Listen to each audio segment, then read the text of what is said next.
Hey y'all, welcome back. 88 Fitness live portion every Sunday morning. We're back, updates, and we're going to give you some pro tips on pre-workout. So, 88 updates. All right, so updates for 88 Fitness training this week. We kicked off our posing clinic, so we are back. We do every Saturday for about half hour. We'll go through all the different divisions for men and women, depending on who shows up. And we actually run it like a show. So we'll start with, if you're new, we'll go through some kind of instruction, kind of get you in the groove of how to do all the poses and hit that form right for that. But then we'll go through prejudging, we'll go through finals, we'll go through routines. We'll teach you everything you need to know about being backstage. So it's a lot of fun. Yeah. In other words, it's real practice. It's definitely real practice. There's even almost like an endurance aspect to it where we get you prepped to not be on the stage sweating, not be out of breath, and being able to squeeze as hard as you can. So definitely worth its weight in gold there. Don't skip your practice. I've seen too many fantastic physiques get beat because they got outposed. Get your posing down. Get your practice down. Have the physique, of course, but get your posing down. Yeah, we even allow like significant others and spouses to come. Absolutely. And they learn a lot just from us and hearing it, and we'll show them what to look out for. That way, when you're at home practicing by yourself, you have that accountability partner that can kind of help call you out too. But all around, it's just a lot of fun having all the athletes there. We do lineups and all that good stuff. Other updates for 88 Fitness training, our sponsored athlete, Samantha Harris, officially started her prep. We're a little early. We wanted to go with about a 19-week prep just to give us enough time to get ready for the NPC Baltimore Gladiator coming up in March. So yeah, she's underway. Diet started, cardio started, all that fun stuff. But yeah, we're really excited for her. We had Samantha's first posing session yesterday, actually, and she's made some really good gains, especially in the legs and through the back and shoulders as well. So we're really excited to see the package that she's going to bring. All right. So pre-workout pro tips. All right. So I've been in this game forever. I mean, forever. And I've learned this over time. Pre-workout. Find a brand you like. Stick with it. There's a lot of different brands, a lot of different stuff out there. This also depends on your tolerance to caffeine. A lot of them are loaded with caffeine. If you don't have a good tolerance for caffeine, they will make you sick. Now, pre-workouts have got a big spectrum, strong, weak, and everything in between here. A lot of them got a lot of ingredients in them. Mm-hmm. You want more tyrosine, arginine, caffeine, creatine, hopefully, BCAAs. They throw all kinds of stuff into this. So what I've learned over the years is rotate through your brands. I'm going to show you here in a second. We got a couple brands going. So the first one here, 5150. 5% nutrition. 5% nutrition. One of my favorites. Been around for a couple years now. Still hits hard. Still kicks it. One of the best, in my opinion. It's really strong. So disclaimer. Disclaimer. Very strong. Like I said, I've been doing this years, so my tolerance is built over the years. So I need the super strong stuff. Now, this is in the morning. If you watched last week, I only do the caffeinated EAAs if I do a double workout. So the second workout, I don't need it near as much of a kick. Not like that. You would never go to bed. No, I would never go to bed. At lunch, I've already been awake. The fog's gone. I'm already awake. In the mornings, I need something to punch me. That's number one. After 5150, I go to this bad boy here. Evil Engine Shreds. This was recommended, and that's a good point. Word of mouth is how I get all my pre-workouts. It's the best way. I mean, I've got friends in the gym. They try something and say, hey, you got to check this out. This thing is crazy. So my boy Dave Shirk recommended this one. He was in prep one time, tried it out, and was like, whoa, you got to try this. So I did. It's up there with 5150. It's super strong. It's another one of my favorites. So I go 5150, rotate to this one. That one's actually a little too strong for me. I think it's got some thermogenic properties in it. Yeah. And there's something about that in the mornings on an empty stomach. I just can't handle this particular one. So like James said earlier, everyone's a little different. Yep. Good point. Her tolerance isn't as high as mine. So very good point on that one. I'm okay with that. This is a little bit of a level down here. It's the same brand as the Shreds, Evil or whatever this is, EVL, Evil. But it's a little less weak because it doesn't have the thermogenics in it. So I drink this on rest days. Today is a rest day for me. And here it is, right?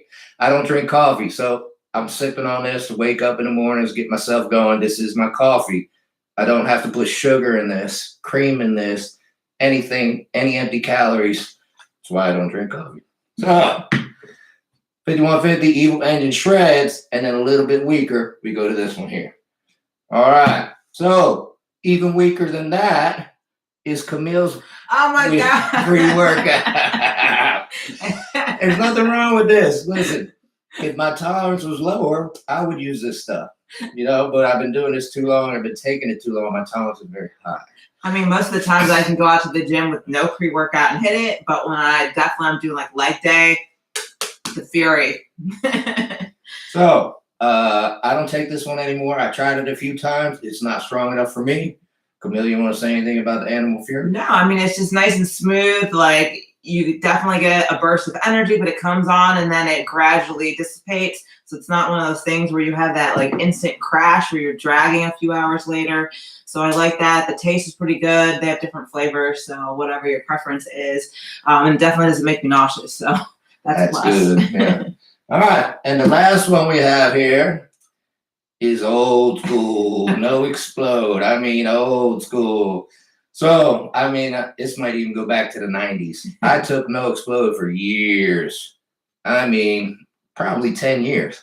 I was a No Explode fan, but it got too weak.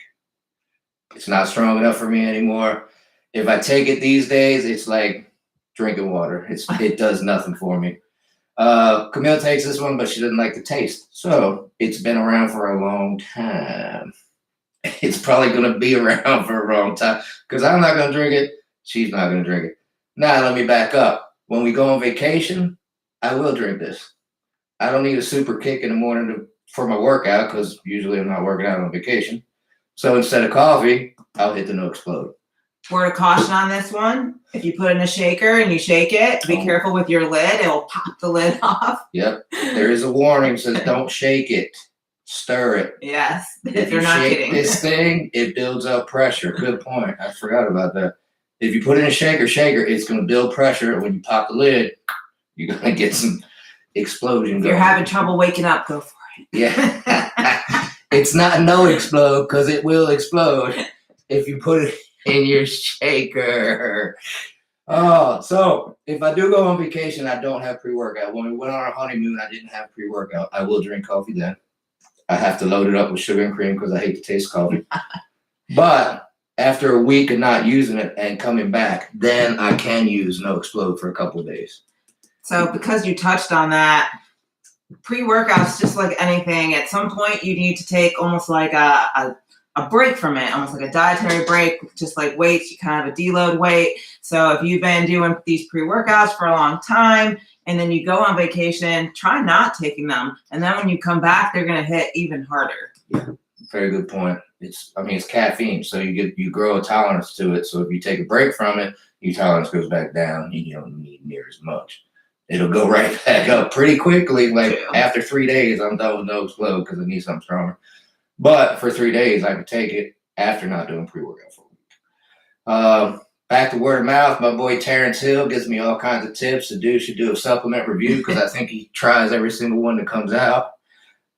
He has recommended Seth Feroce brand. So next time I go shopping, I'm going to try out Seth Feroce brand of pre-workout.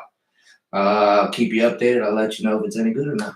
Yeah, another thing, we're kind of talking about word of mouth. Like a lot of people, I feel like fall in this trap where they have this brand loyalty thing. Mm-hmm. So they might fall in love with this 5150 and then they'll do that for years without trying stuff. And so sometimes, not this particular brand, but other brands, they'll actually change their formula and take out whatever ingredient is the ingredient that you love, and then it's not hitting as hard. Yep. And because you're so loyal to that brand, it's like you won't step outside and try something else, even though you know it's not working for you anymore. And so that's the quickest way not to get the gains in the gym. So yes, very good point. Brand loyalty is okay as long as you got a good brand, but don't be afraid to try other stuff. I've seen brands, several different brands, take an ingredient out, let's say protein that had BCAAs in it for years. All of a sudden, they change the formula, take the BCAAs out, but they're charging you the same price.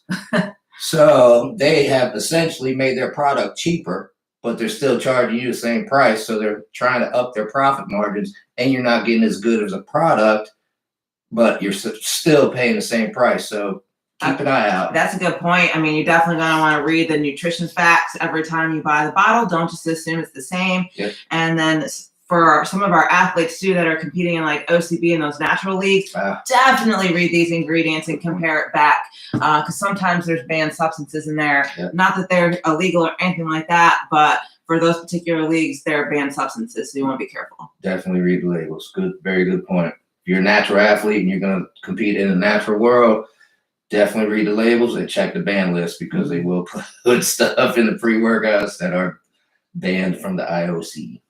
Right. All right. That's about it. That's all we got. No, thanks for tuning in. Yeah. Stay tuned. We'll keep you updated. Every week we're coming live 6 a.m. Sunday. Thanks for tuning in. We'll talk to you.